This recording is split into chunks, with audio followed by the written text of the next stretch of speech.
पिछले एक साल के अंदर जो इन्फ्लेशन है ईरान में वो 50% है और फूड इन्फ्लेशन 70%। ये बहुत ज्यादा है। जो बहुत ज्यादा है। तेहरान के आसपास के मोर्ग इतने भर चुके हैं कि सड़क पे लाश। 65 बिलियन का तेल बेचा तो $45 बिलियन का रेवेन्यू ही क्यों बना पाएगा? इसमें से लगभग 10 बिलियन ईरान फंड करता है प्रॉक्सी वॉर्स को। इस्लामिक ऑर्गेनाइजेशंस को 50% पैसे देते हैं। 86 साल के हैं, इज एन ओल्ड मैन। क्या एक रिलीजियस गवर्नमेंट हटा करके एक राजा को बैठा देने से डेमोक्रेसी आ जाएगी? आप इनको हटाएंगे शायद इनसे भी बुरे आ जाएंगे। इजराइल 90% तो वही करेगा जो यूएस चाहे। चारों ओर उसके दुश्मन घिरे हुए हैं और यूएस को इजराइल की ही उतनी जरूरत है। It's staging ground. ईरान और चीन को पास ना आने देना अमेरिका के हित में। एक नया शीत युद्ध चालू है और ज़्यादा अग्रेसिव है कंपेयर टू पिछला शीत युद्ध। एंड हमें as Indians we have to be very cautious कि हम किधर जाएं। नमस्कार, आप देख रहे हैं टाइम्स नाउ भारत का डिजिटल प्लेटफॉर्म और मैं हूं आपके साथ प्रतिभा ज्योति। बहुत बहुत स्वागत है आपका हमारे खास कार्यक्रम डिजिटल टॉक में, जिसमें हम एक खास मेहमान के साथ बात करते हैं और आप तक कई अहम जानकारियां पहुंचाते हैं। आज के जो हमारे खास मेहमान हैं सृजन पाल सिंह जी, उनकी उपलब्धियां गिनाना बहुत ज़रूरी है। विदेश के जाने माने साइंटिस्ट हैं, इसरो में लंबे समय तक काम कर चुके हैं, IIM अहमदाबाद के गोल्ड मेडलिस्ट हैं। लेखन में उनकी रुचि है, कई किताबें आपको उनकी पढ़ने को मिल जाएंगी। आप उनका पॉडकास्ट भी देख सकते हैं, वे कई अहम जानकारियां देते हैं आप तक। वे पूर्व राष्ट्रपति APJ अब्दुल कलाम के एडवाइजर रह चुके हैं, उनके साथ उन्होंने लंबे समय तक काम किया है और कलाम साहब के विजन को आगे बढ़ाने का वो लगातार काम कर रहे हैं। बच्चों को स्पेस की, साइंस की एजुकेशन कैसे सस्ती और सुलभ मुहैया हो सके, इसके लिए सृजन पाल सिंह जी लगातार काम कर रहे हैं। वे कलाम फाउंडेशन के फाउंडर हैं और होमी लैब के CEO भी हैं। तो बहुत बहुत स्वागत है सृजन पाल सिंह जी आपका हमारे कार्यक्रम में डिजिटल टॉक में। बहुत बहुत धन्यवाद, आपने अपना इतना कीमती समय आपने हमारे साथ शेयर किया है। सर, आपसे बात करने बैठे हैं तो कहाँ से शुरू करें? इतनी जानकारियाँ आपके पास हैं। हम रणनीतिक मुद्दे पे बात करें, हम साइंस पे बात करें, हम फ्यूचर की बात करेंगे, लेकिन मैं सबसे पहले जो दुनिया के अभी जो हालात हैं, जो आप देख रहे हैं कि जंग की आहट कई जगह से सुनाई दे रही होगी आपको। अभी हम फिलहाल बात कर लेते हैं ईरान की। ईरान के जो ताज़ा हालात हैं, वहाँ पर प्रदर्शन चल रहे हैं, जानलेवा प्रदर्शन हो रहे हैं, वहाँ पे कई जाने गई हैं। तो आप इन प्रदर्शनों के पीछे आप किसका हाथ मानते हैं? नमस्कार आप सभी को और आप सभी दर्शकों को भी, और धन्यवाद मुझे आपके प्लेटफॉर्म पे लाने के लिए प्रतिभा जी। आप एक सीजन जर्नलिस्ट हैं, it's an honour to sit across you. तो अब हम आपके सवाल पर आते हैं। तो ईरान में जो प्रोटेस्ट हैं, ईरान में प्रोटेस्ट कोई नई बात नहीं है। ईरान में पहले शाह हुआ करते थे, शाह पहलवी, उनको हटा करके एक प्रोटेस्ट आई। वो प्रोटेस्ट CIA फंडेड थी, रेवोल्यूशनरीज आए, फिर रेवोल्यूशनरीज के बाद वो भी नहीं पसंद आए अमेरिकन को, तो उन्होंने फिर आयतुल्लाह को लगा दिया। फिर वो भी नहीं पसंद आए तो उन्होंने फिर से रेवोल्यूशनरीज के पीछे पैसा लगाया, लेकिन तब वो उसको सत्ता पलट नहीं कर पाए। तो फिर उन्होंने सद्दाम हुसैन के पीछे अमेरिका ने सपोर्ट किया। पहले सद्दाम हुसैन को, इराक को अमेरिका ने सपोर्ट किया था 1980s में, और 1990s में जब पसंद नहीं आए तो उनको हटा दिया। So there is western powers have been played, and America included, but many others. Middle east और जो ईस्ट साइड है उस जगह पॉलिटिकल गेम्स को खेलने में पश्चिम world is a master and they feel it's their territory. तो ईरान की प्रोटेस्ट के पीछे कई हाथ हैं। इसमें तो कोई डाउट नहीं है कि America is an enemy of Iran, United states and Israel is an enemy of Iran. They had a war 6 महीना पहले। तो ये भी कोई बहुत शॉकिंग न्यूज़ नहीं होनी चाहिए अगर अमेरिकन प्रेसिडेंट खुलेआम बोल रहे हैं कि we are with the protesters, we want the protesters to topple the government, और अगर गवर्नमेंट कुछ उनके खिलाफ एक्शन लेगी, रेड लाइन क्रॉस तो वो रेड लाइन क्रॉस किया, तो रेड लाइन हालांकि क्रॉस करते जा रहे हैं, लेकिन उनकी रेड लाइन थोड़ी थोड़ी पीछे होती जाती है हर बार। तो America will take military action and America has done it. मतलब इन्हीं की सत्ता में किया है, 6 महीना पहले किया है। तो एक तो कारण ये तो डेफिनेट है, लेकिन ऐसा नहीं है कि कोई देश सिर्फ विदेशी शक्तियों के प्रभाव में आकर के इतना उत्तेजित हो जाता है कि सड़कों पर लोग आ जाते हैं। मारकाट चालू है, बाय एस्टिमेट्स 2400 से लेकर के 10,000 तक के डेथ के एस्टिमेट्स हैं। जी, सही बात। तेहरान के आसपास के मोर्ग इतने भर चुके हैं कि सड़क पे लाशें, कई ह्यूमन राइट एजेंसीज की अलग-अलग रिपोर्ट आ रही है इस पर। तो ऐसा तो नहीं होगा कि सिर्फ एक अमेरिका के इन्फ्लुएंस में आकर के ऐसा हो गया। यानी इस कहानी के पीछे जाना आवश्यक है। कुछ तो ऐसी फंडामेंटल वीकनेस है ईरान में जिसकी वजह से लोग इतने परेशान हैं। तो उसको थोड़ा आंकड़ों में भी समझते हैं। पिछले 8 साल को अगर हम देखें, यानी 2017 से लेकर के 2025 तक, तो जो ईरान की जीडीपी थी वो लगभग 886 बिलियन डॉलर से घट के अब 350 बिलियन डॉलर पर आ गई है। यानी कि 30% जीडीपी घटी है। उस पीरियड में जहां भारत और बाकी देशों की जीडीपी 30% क्या 50% के आसपास बढ़ गई होगी, उस जहां लोगों को 30% अमीर होना चाहिए था, वहां लोग 30% गरीब हो चुके हैं। महंगाई भी बढ़ गई। अब दूसरा प्रॉब्लम क्या हुआ, ईरान में इट्स अ सब्सिडाइज्ड इकोनॉमी, यानी तेल बेच करके ईरान पैसे कमाता है और उस पैसे से का कुछ हिस्सा सब्सिडीज में डाल देता है, जिससे कि जो आम ज़रूरत की चीज़ें हैं, विशेषकर खाने पीने की चीज़ें, उनके दाम नीचे रहते हैं। तो अगर जीडीपी गिरती रहती और प्राइस भी गिरता रहता तो भी लोग चला लेते, लेकिन ऐसा भी नहीं हुआ। पिछले 1 साल के अंदर जो इन्फ्लेशन है ईरान में वो 50% है और फूड इन्फ्लेशन 70% है। ये बहुत ज़्यादा है। जो बहुत ज़्यादा है। हमारे यहाँ की फूड इन्फ्लेशन जो आज की रिपोर्ट आई है वो 1.77% है, यानी 1% से वो 70% पर है। जो चीज़ पिछले साल 70 रुपये का 100 रुपये का अगर आटा आता था तो अब 170 रुपये का आएगा, और उसी दौरान आपका जो इनकम है वो गिरता जा रहा है। तो जाहिर है जनता का रोष होना है। जनता रोष करेगी। अब लेकिन इसके भी एक परत नीचे जाते हैं, ऐसा हो क्यों रहा है? तो ईरान, ऐसा तब होता अगर ईरान तेल नहीं बेच पाता, लेकिन इस पूरे साइकिल में चाइना बड़े भारी मात्रा में ईरान से तेल खरीद रहा है। In fact 90% of Iranian oil and gas goes to China, और ईरान में बहुत सारा तेल और गैस है, दुनिया का 2nd लार्जेस्ट गैस रिजर्व है। ईरान ने पिछले 1 साल में लगभग 65 बिलियन डॉलर का तेल बेचा, लेकिन जो ईरान का बजट है वो सिर्फ 45 बिलियन है, जो रेवेन्यू है गवर्नमेंट का। लेकिन गवर्नमेंट कर क्या रही है इस पैसे का फिर? क्योंकि अगर 65 बिलियन का तेल बेचा तो 45 बिलियन डॉलर का रेवेन्यू ही क्यों बना पाई गवर्नमेंट? इसलिए बिकॉज इस तेल को बेचने में जो 65 बिलियन है, इसमें से लगभग 10 बिलियन ईरान फंड करता है प्रॉक्सी वॉर्स को, हाँ। जिसमें कई नाम आते हैं, जिस पर इजराइल जिसके लिए हमेशा कहता है दुनिया भर में Iran is funding proxies, number 1। Number 2, इसका आधा, सबसे बड़ा हिस्सा, आधा पैसा जाता है तेल बेचने का to placate and help the religious organisations. यानी वो जो पूरा स्ट्रक्चर है ईरान की फंडामेंटलिस्ट रिलीजियस गवर्नमेंट का, उसमें जो रिलीजियस एलिमेंट है वो आधा पैसा तेल का ले लेते हैं। मतलब अपनी इस्लामिक सत्ता को बनाए रखने इस्लामिक ऑर्गेनाइजेशंस को 50% पैसे देते हैं। सत्ता को बनाना तो बात की बात है, लेकिन सीधे जाकर के रिलीजियस इंस्टीट्यूशंस में पैसा, यानी मस्जिदों में और मदरसों में 50% पैसा चला जाता है इसका। 10 बिलियन उधर गया और 30 बिलियन चला गया इसमें, 50%। ठीक है। इसके बाद ईरान को रिसेंटली वॉर लड़ा, जिसमें करीब उसने अपना जो डिफेंस बजट है वो भारी मात्रा में बढ़ा दिया। वो जो आप हिजबुल्लाह और हमास इन सबको प्रोटेक्ट करने की बात, हिजबुल्लाह हमास प्लस अपना जो इंफ्रास्ट्रक्चर, उनको जो अमेरिका ने रिसेंटली उन पर अटैक किया, इजराइल ने अटैक किया, और रीबिल्ड करने में अच्छा खासा पैसा चला गया। यानी ईरान के पास जो तेल बेचा उससे कुछ पैसा बचा नहीं अपनी जनता को सब्सिडीज देने के लिए, और इसी वजह से ये इन्फ्लेशन आ गया। तो जनता देख रही है कि आप तेल बेच रहे हैं, आप तो खूब पैसा बना रहे हैं, हम गरीब होते जा रहे हैं और सामान महंगे होते जा रहे हैं। और इसीलिए ईरान में पहली बार ऐसा हुआ है कि ईरान में 2 प्रमुख समुदाय हैं, आयतुल्लास यानी रिलीजियस ऑर्गेनाइजेशंस, और दूसरा बाजारीज यानी कि व्यापारी। और व्यापारी और ये आयतुल्ला अब तक 1979 से लेकर आज तक एक साथ थे। ये इनको फंड करते थे और ये इनको पावर देते थे, और ये लोग दोनों मिलकर के सत्ता चला रहे थे।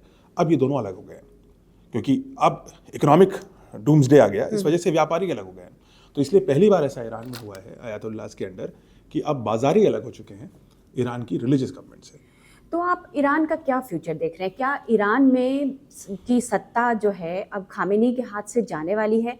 क्या मादुरो जैसा हाल हो सकता है खामेनी का? देखिए, ईरान और वेनेजुएला में अंतर है। Venezuela was a dictator, there was one man, वो डिक्टेटर थे, 2013 से बने हुए थे, उनके पहले वाले भी ह्यूगो चावेज भी डिक्टेटर थे। ईरान इज नॉट डिक्टेटरशिप, नहीं है वो, it's an institutional fundamentalist government, यानी कि धार्मिक गवर्नमेंट है वो, धर्म पे आधार पे शायद सबसे बड़ी एक धार्मिक आधार पे बनी हुई गवर्नमेंट है पूरी दुनिया में। लेकिन ऐसा नहीं है कि उसमें स्ट्रक्चर नहीं है कि आप उसमें से खामेनी को हटा देंगे तो पूरी सत्ता पलट जाएगी। उसका किंग पिन नहीं है, इसको बोलते हैं इंग्लिश में linchpin, there is no pin कि आप इसको हटा देंगे तो पूरी सत्ता गिरेगी।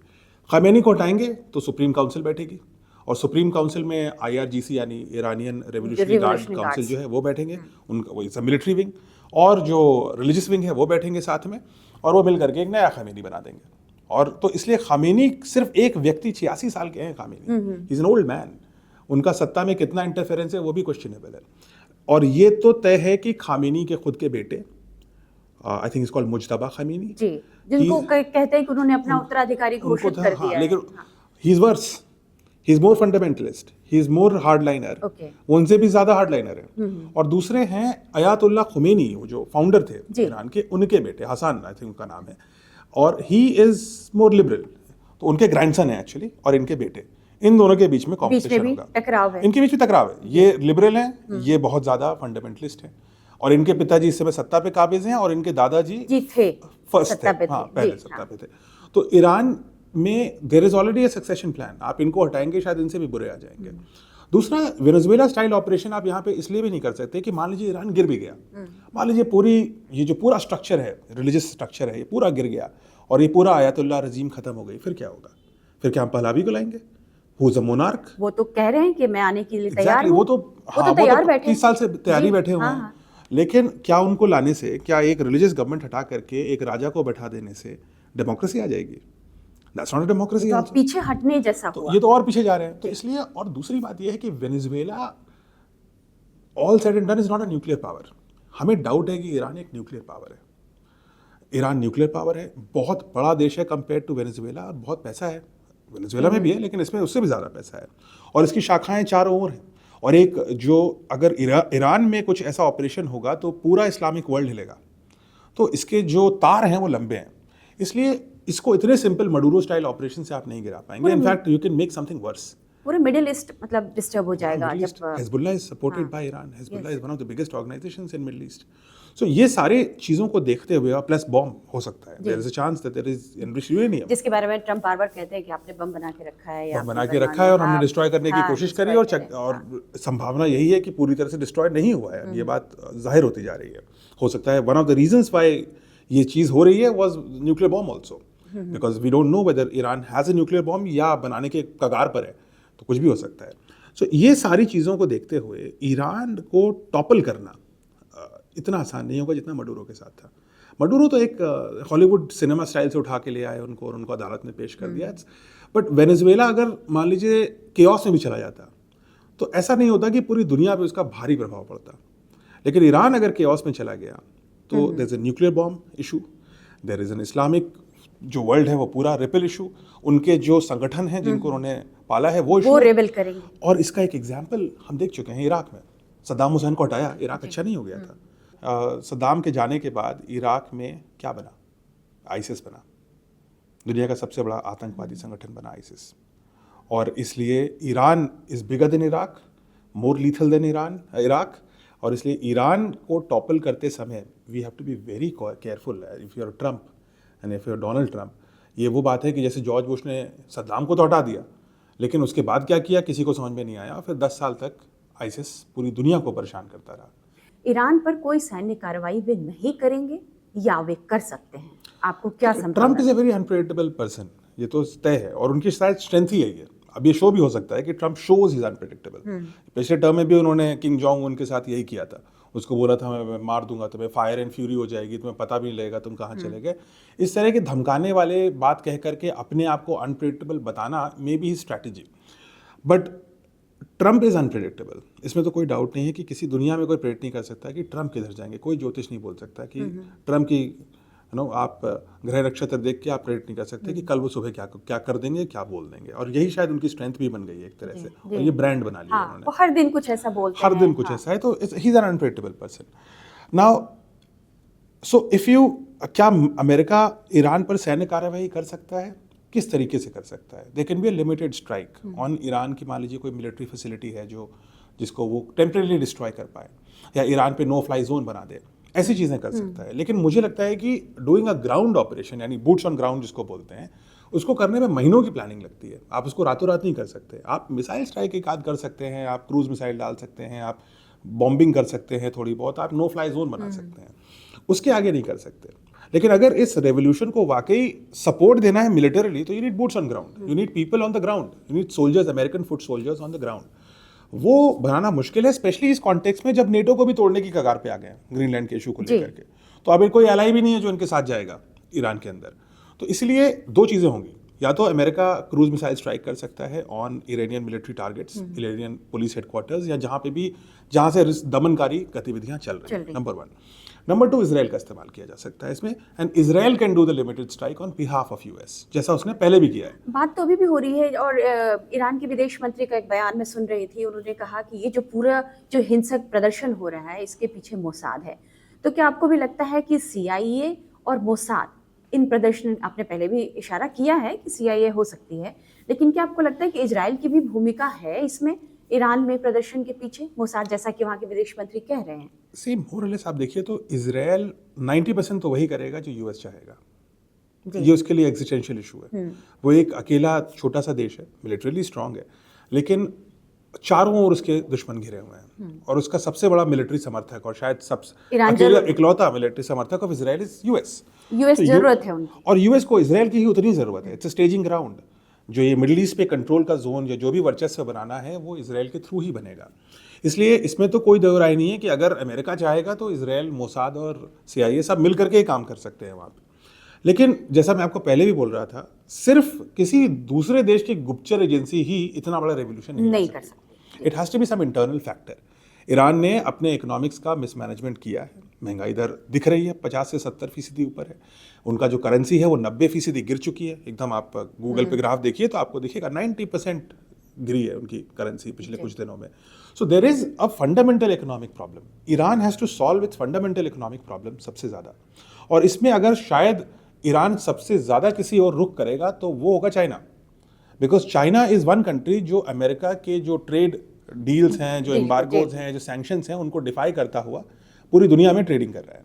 और चाइना को ईरान की ज़रूरत है, बिकॉज वेनेजुएला का जो तेल चाइना लेता था आज तक, अब वो नहीं ले पा रहा है क्योंकि अमेरिका ने मना कर दिया है। वेनेजुएला पे तो एक तरह से यूएस अब उसका कंट्रोल, अब तो अपने आप को एक्टिंग प्रेसिडेंट ऑफ वेनेजुएला बोल रहे हैं डोनाल्ड ट्रम्प। उन्होंने तो खुद ही ट्वीट किया है, या जो भी ट्रूथ सोशल पे डालते हैं पोस्ट। सो अमेरिका ने कंट्रोल कर लिया है, तो China is also going to look towards Iran. तो इन लोगों के बीच में एक विन विन रिलेशन बन रही है, और America has to act in some way to distort this relation, and there's also economics behind it, क्योंकि ईरान और चीन को पास ना आने देना अमेरिका के हित में। तो इसके लेकिन इस तरह के कन्फ्लिक्ट के बाद, जिस तरह का टेंशन है, वो तो ईरान और चीन के करीब जाएगा, क्योंकि उसको लग रहा है कि यदि अमेरिका मेरे खिलाफ है तो चीन मेरा साथ दे सकता है। तो जा ही रहा है, वो तो जा ही रहा है। तो वो तो वेनेजुएला भी जा रहा था। वेनेजुएला में जिस दिन मडूरो को किडनैप किया, उसके एक दिन पहले तो चीन के वो प्रतिनिधिमंडल जी वहाँ थे। So and this really antagonised. In fact Trump ने तो बोला ही है कि Venezuela will not deal with my adversaries. China को एनिमी नहीं बोलते, बट एडवर्सरी बोलते हैं। रशिया एंड चाइना को अपना adversary, Russia, China and Iran को अपना एडवर्सरी मानते हैं। वो कहते हैं वेनेजुएला इनसे ट्रेड नहीं कर सकता।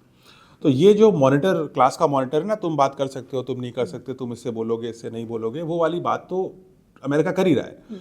अब आपकी बात बिल्कुल सही है कि जैसे ही वेनेजुएला वाली चीज़ हुई, Iran started getting even closer to China.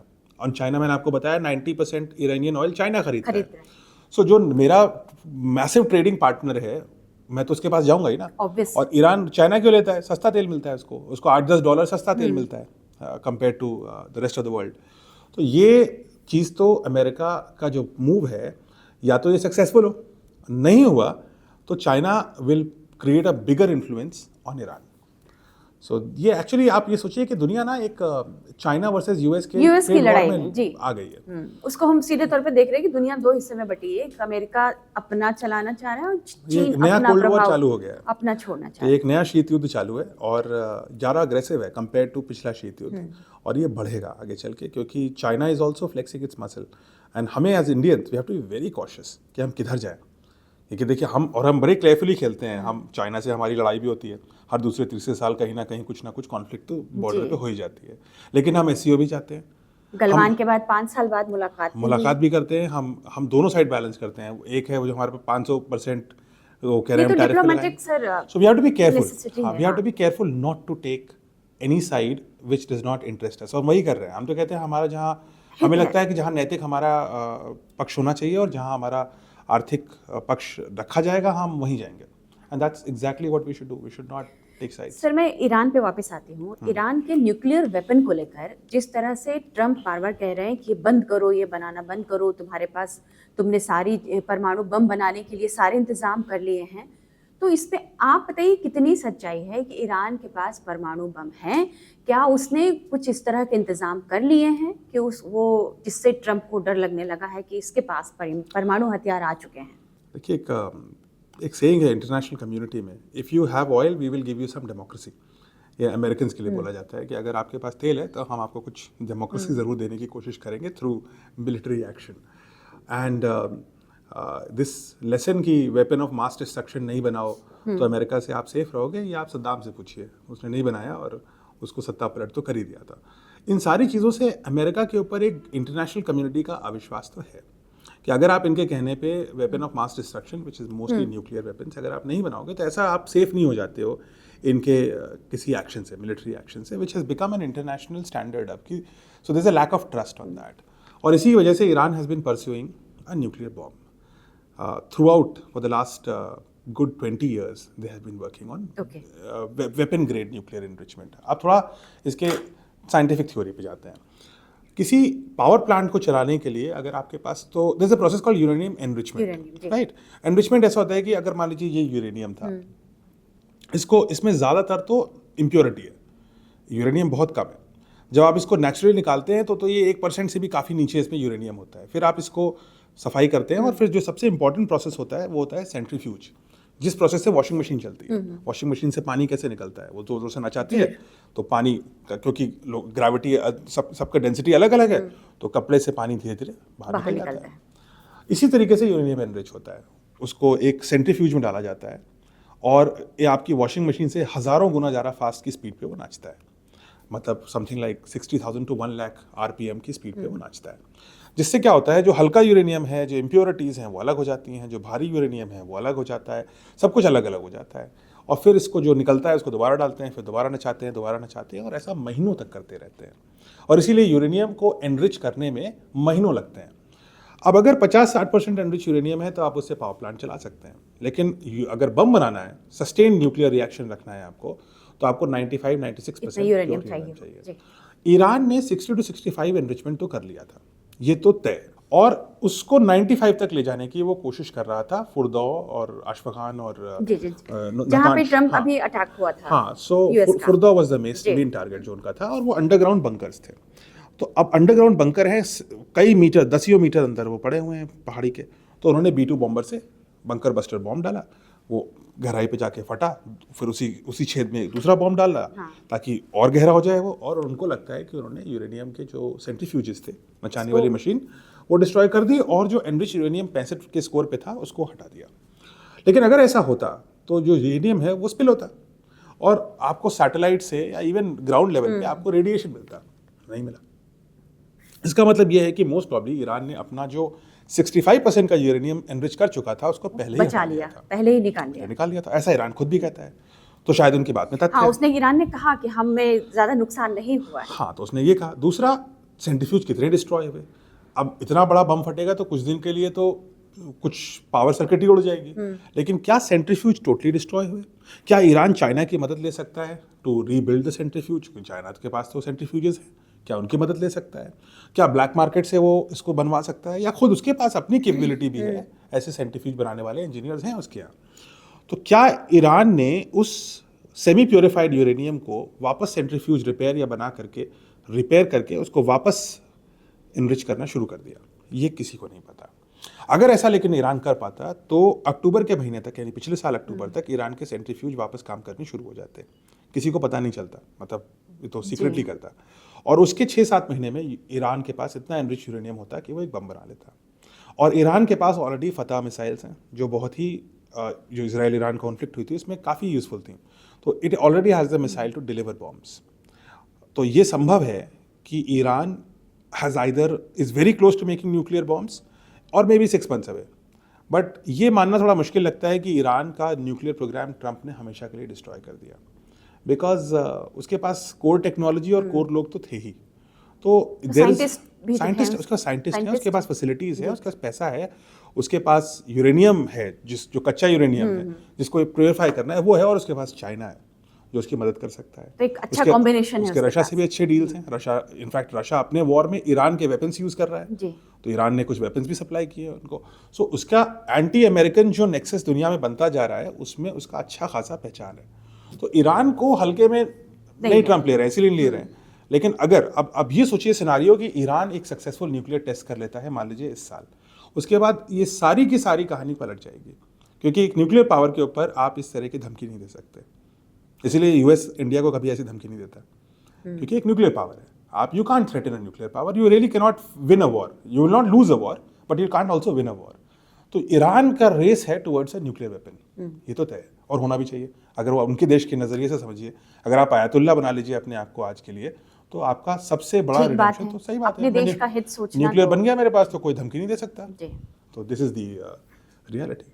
तो ये थी हमारी बातचीत सृजनपाल सिंह जी से, और चूंकि इन्होंने भविष्य की बहुत बातें की, इमेजिनेशन की बहुत बातें की, तो मैं भी भविष्य देख रही हूँ, इमेजिन कर रही हूँ कि दर्शकों को ये बातचीत ज़रूर पसंद आई होगी।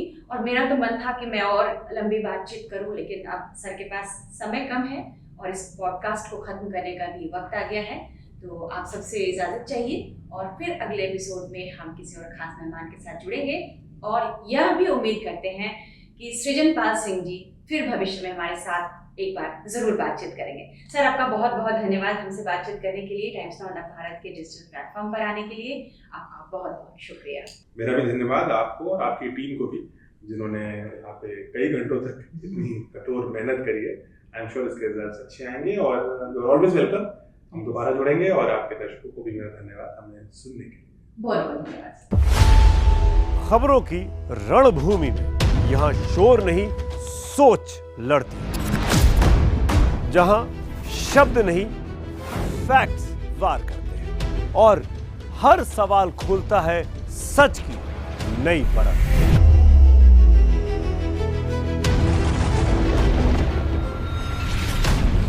चक्रव्यूह आपके अपने सुमित अवस्थी के साथ सोमवार से शुक्रवार शाम 6:57 पर टाइम्स नाउ नव भारत पर।